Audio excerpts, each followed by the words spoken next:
How's it going, guys? My name is Zach with the Movie Castle, and today we're going to be taking a look at New Year, New You.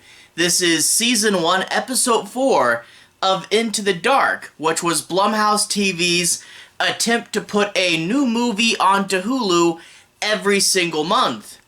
This movie is for January 2019, however, it came out a little early in December 2018. That's because the movies are often themed to the month they come out's big holiday.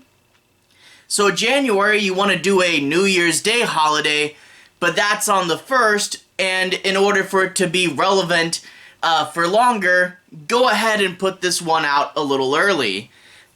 This movie is directed by Sophia Takal and stars Suki Waterhouse, Carly Chaikin, Kirby, Howell-Baptiste, and Melissa Bergland. And this is about a group of friends who are relatively unsuccessful, and they're having a house party. However, they invite the last member of their friend group, who they haven't seen in a long time, because she's been successful. She's gone out into the world and now hosts a sort of a web show that I think is going on to TV or something. She's basically a big internet self-help guru. However, with the main girl, we get to see that something's up. There's references to a traumatic incident, and on the side of her face, she has a scar, and you're wondering how she got it, you know? So something is up, and we get to see that there's some sort of undisclosed history between her and the successful girl, and we get to see that even though she's preaching peace and self-help, she's a typical Hollywood hypocrite and is actually very opposite her online character. In real life, very toxic and manipulative, and we're gonna, find out the mystery of what happened, and it will lead to a horrifying conclusion. And overall, I thought this was a pretty good episode. With this, and with Puka, the Christmas episode that was right before this, we really are seeing Blumhouse's Into the Dark be really, experimental and kind of artsy, and throwing in some good and interesting ideas and themes, and I really did like that. This episode really does have some strong themes. Like I talked about earlier, their friend, preaching peace, positivity, and love, being a self-help guru that's secretly toxic, talking about Hollywood hypocrites. It's something that you can really go on and on about. Just because people preach a message doesn't mean that's who they really are.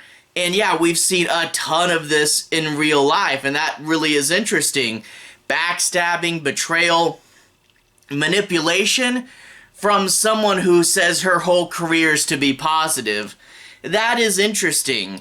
But also the angle of friendship and how these friendships have crumbled over the years, It really is interesting to talk about decaying friendships, and that doesn't happen a lot, It's your friend, you haven't seen her in a while, you haven't really talked to her in a long time, and seeing her again at the party, kind of forcing the pieces to go back together, but they're not really connecting anymore, and it just kind of becomes awkward.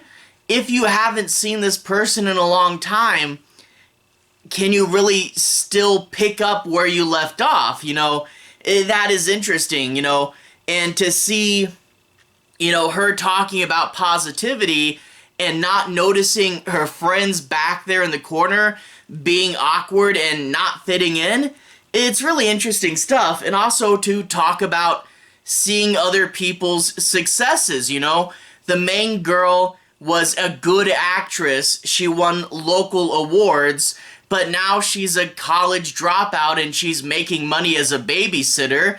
Yeah, she wants something, she's not getting it, and her friend has the perfect life that she wants, it's hard not to be jealous of this success. And yeah, it really is something to talk about and analyze, you know, the feeling like you're a failure and you didn't get everything you wanted in life. You really do feel for the main girl a whole lot, you know, talking about dreams that it never came true. It gets really sad and depressing, especially, man, if you start to relate to the lead a whole lot there. Yeah. And also, a really interesting edit on this film.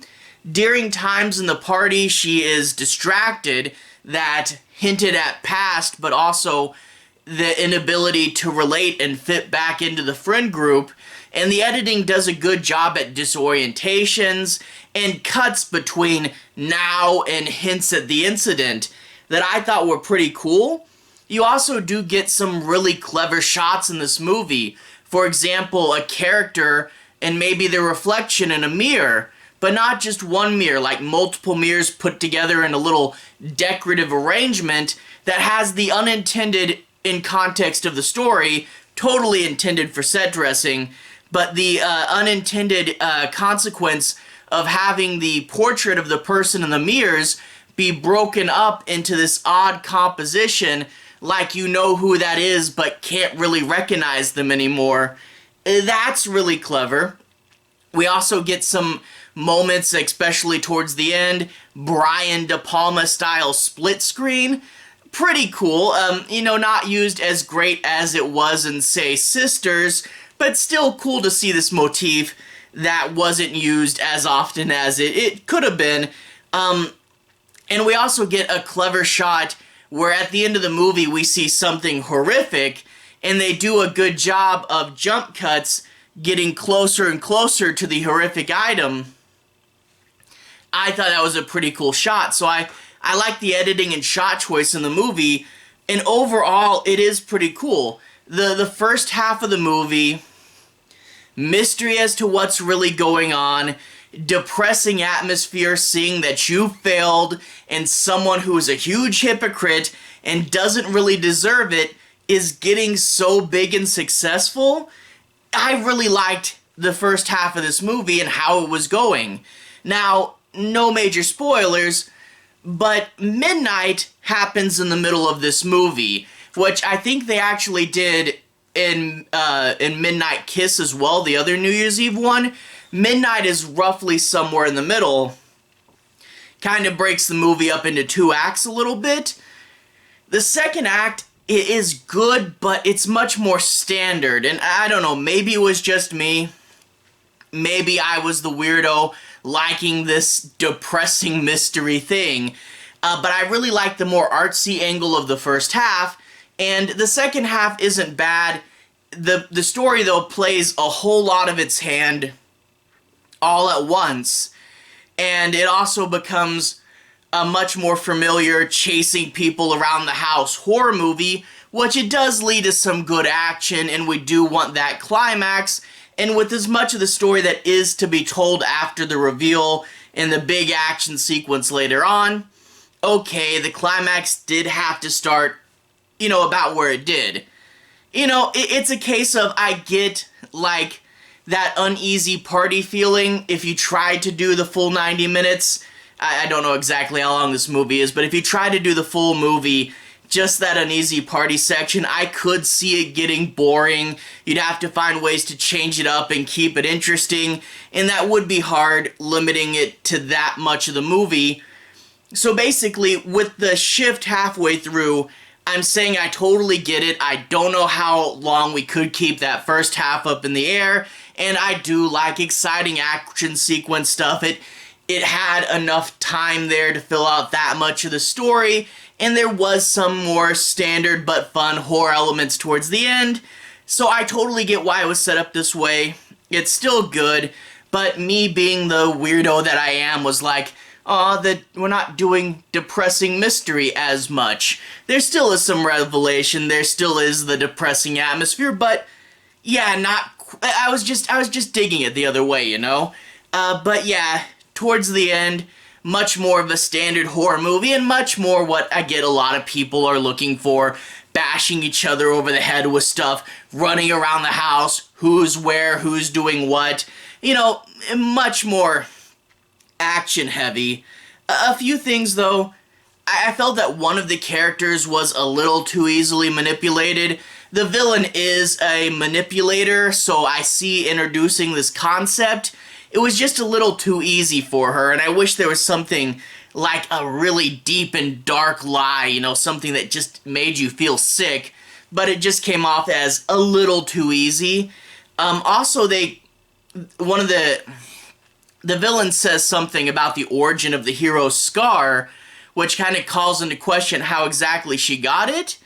But even though we know the gist of the incident by the end of the movie, we never actually, unless I missed it, I did, you know, the scene where she actually got the scar definitively, you know, you call it into question, but I feel like we really should have, at this point, just fully flashed back and showed the incident very specifically.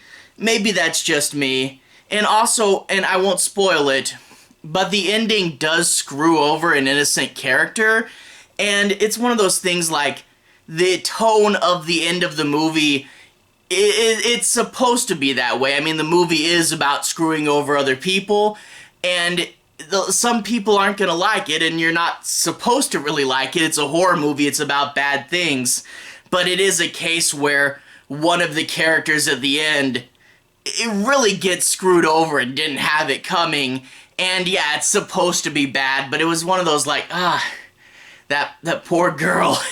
But anyway, overall though, I have to say this was one of the stronger End of the Dark entries. Really good shot choice editing, really good themes and tones and moods, and I really did like this whole concept of, you know, the villain being someone that's more successful than you, and you're feeling like, how much did I really accomplish in my life?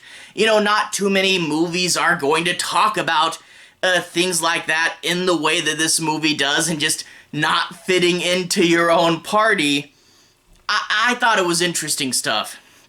Now, that being said, to everyone who's watched so far, thank you for watching, and to everyone who's liked and subscribed, thank you. You really are helping the channel out. I'll leave a relevant playlist on the bottom. This should be my Into the Dark playlist. At this point in time, I've covered the first 3 episodes of each season: Halloween, Thanksgiving, and Christmas. And I also covered the other New Year's episodes as well. So, working my way through this series, hope to get to all of them. I am looking a little bit ahead, and some of them do look really good, and there are a few that look like they're going to be real stinkers, but I am curious how all the episodes are going to go, and I'm wanting to go in and just see what they are, you know, so I hope to get to more of these soon, hope to get to all of them, but anyway, for now, there are 7 more in this playlist, or at least, yeah, I think so. Anyway, have a good day, I'll see you guys again very, very soon. Into the Dark playlist on the bottom. Have a good day now.